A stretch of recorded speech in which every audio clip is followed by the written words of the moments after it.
Donc ce soir, on se retrouve à l'EMD pour ce colloque sur le thème un peu provocateur, peut-on en finir avec les risques psychosociaux? L'école veut être un lieu de dialogue.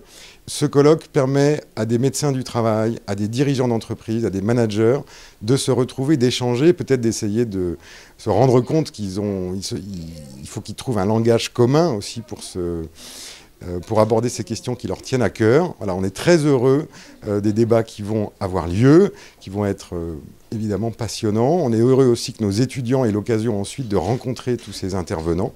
Voilà, on espère que la soirée sera aussi passionnante qu'a été la préparation. Et mon vœu le plus cher, c'est de travailler sur la prévention primaire. Mais aujourd'hui, sur cette prévention des risques psychosociaux qui sont souvent une sorte de maladie sournoise dans l'entreprise et qui nuisent les rapports inter-humains dans l'entreprise. Le chef d'entreprise, vous devez donner des ordres, vous devez diriger, vous devez organiser, mais vous devez le faire en ne pas oublier le sens humain de l'entreprise. Et c'est ce qu'on fait au GILS. L'humain est au centre de l'entreprise. Alors ce soir, travaillons sur ce thème-là, essayons de ne pas trouver des solutions. C'est à vous, dans le futur, à les trouver et à ne jamais oublier que la personne humaine est la plus précieuse des richesses et que vous devez la prendre en compte dans toutes vos activités. Merci Xavier de nous recevoir dans cet établissement que je connais un peu et pour cause, vous le savez. Et j'apprécie la philosophie de votre école. Les tensions sont inhérentes non seulement à la vie de l'entreprise, mais à la vie humaine. Et ce n'est pas une mauvaise chose, parce que ça permet de confronter, ça permet d'avancer. Certaines entreprises aujourd'hui se plaignent de l'absence de tension. C'est-à-dire que leur management est tellement policé que le simple qu'il n'y a plus de tension, qu'il n'y a plus de contradiction, on attend la parole du manager, on attend la parole du PDG, et derrière on s'aligne, quel que soit ce que l'on en pense, etc. Tant que le PDG est clairvoyant et à la vision très bien, et puis un jour le PDG va dans le mur et tout le monde l'a suivi. Le débat de ce soir, c'est sur les risques psychosociaux, qui sont une véritable problématique pour les entreprises. Même plus, les risques psychosociaux sont une véritable problématique pour la société. La bonne nouvelle, c'est que les entreprises commencent très très lentement à prendre cela au sérieux, à être plus citoyennes. Et effectivement, aujourd'hui, le débat va porter sur est-ce que l'on peut éliminer les risques psychosociaux. Alors, je vais vous répondre tout de suite non.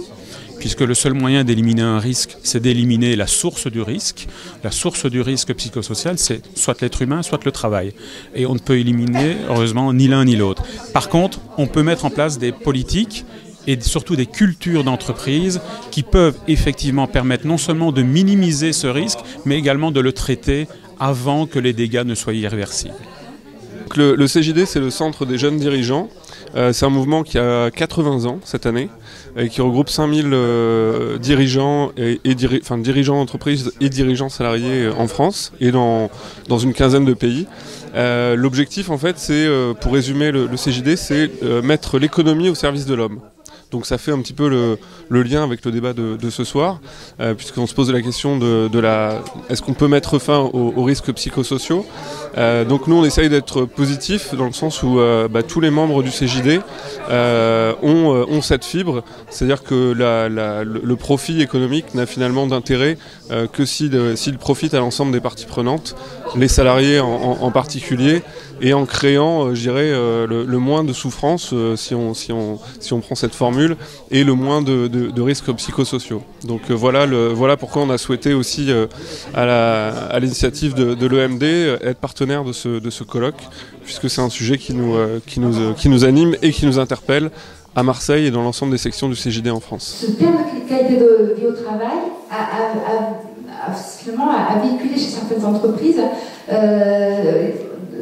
dans cette quête du bien-être, à multiplier plein d'activités annexes comme le yoga, les salles de sport, etc.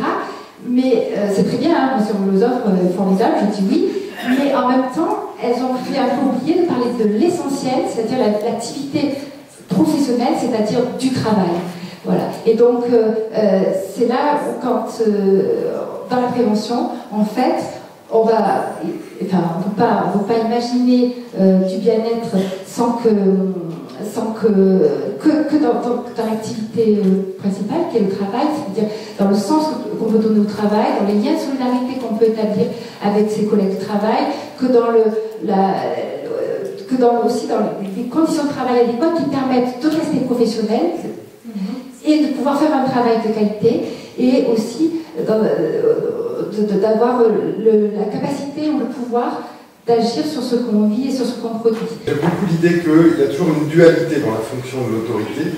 Il y a la fonction d'entraîner, mais plus fondamentale, plus basique, absolument vitale, c'est la fonction de maintenir. En fait, l'autorité, c'est celle qui maintient d'abord, qui maintient le cadre. Quand le cadre évolue brutalement, comme dans le cas que vous avez évoqué, là, sur ce sphère auquel on va revenir, on voit que ce qui a été manifestement impossible, c'est de maintenir le cadre au sein duquel il peut y avoir des tensions, il peut y avoir un débat sur la nature du travail, la manière de s'y prendre, etc. Et je trouve que, toujours revenir à ça, il y a le fondamental, c'est le maintien du cadre, avec l'idée qu'il doit évoluer.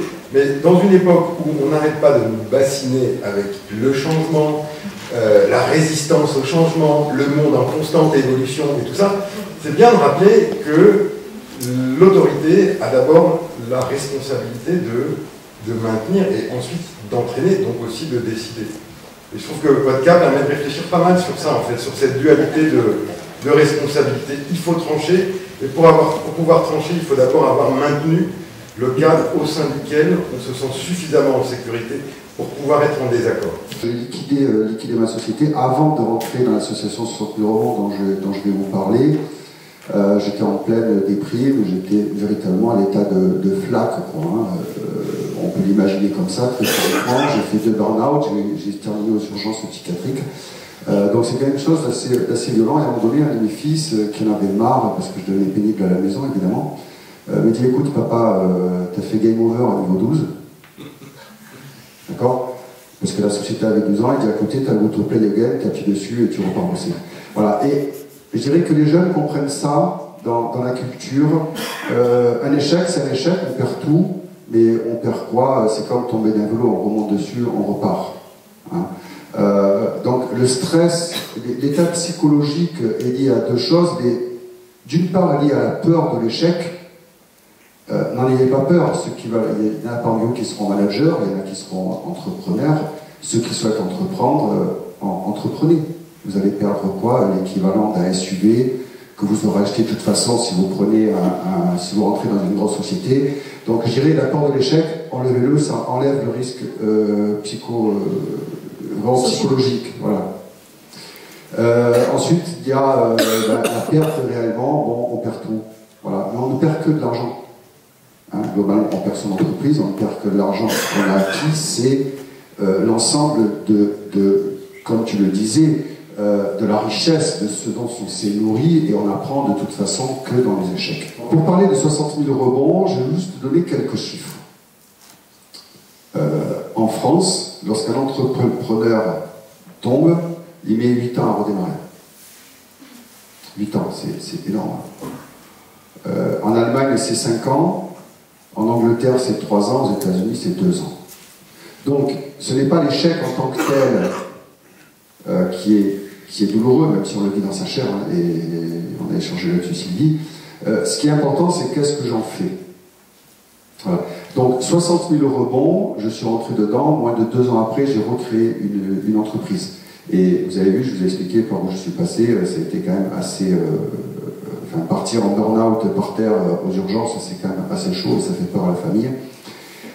Donc, comment va fonctionner 60 000 rebonds? 60 000 rebonds, on va remettre dans un état psychologique le chef d'entreprise et lui redonner forme en partant du principe, et comme tu l'as indiqué, le talent on l'a acquis. On est cabossé à l'extérieur, mais le talent on l'a toujours. Donc on va enlever la carapace cabossée et on va repartir. Donc ça c'est le travail intérieur. Il y a un coach qui est fourni gracieusement au chef d'entreprise qui a liquidé son entreprise et qui va lui permettre de se reconstruire intérieurement. Moi, ce que je trouve extraordinaire, c'est que dans une école de management, une école de commerce qui forme les futurs managers, qui forme les futurs entrepreneurs, ils sont formés à tout un ensemble d'outils techniques de management et qu'ils aient à leur disposition ce soir un parterre de personnes qui parlent de l'humain dans l'entreprise et qui va leur permettre d'être chargés d'outils également pour gérer l'humain dans l'entreprise. Et je trouve ça très très bien pour tous ces jeunes étudiants.